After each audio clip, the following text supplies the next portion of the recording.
I think the question of Singapore being on the table, I think it's an important location as a third-party country outside of the United States and North Korea.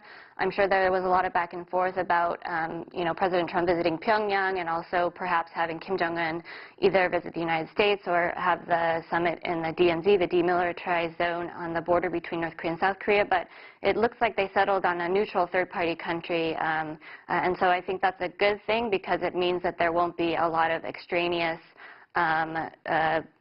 pressure on the two leaders that might come with having it in a very symbolized location like the United States or North Korea.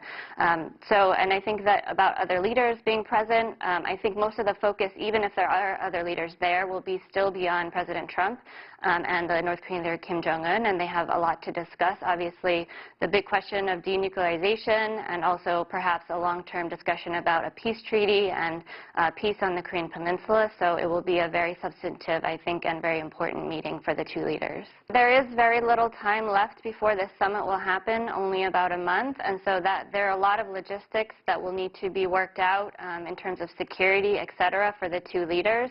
But more than that, the substance that is at stake here that will need to be discussed is very complex.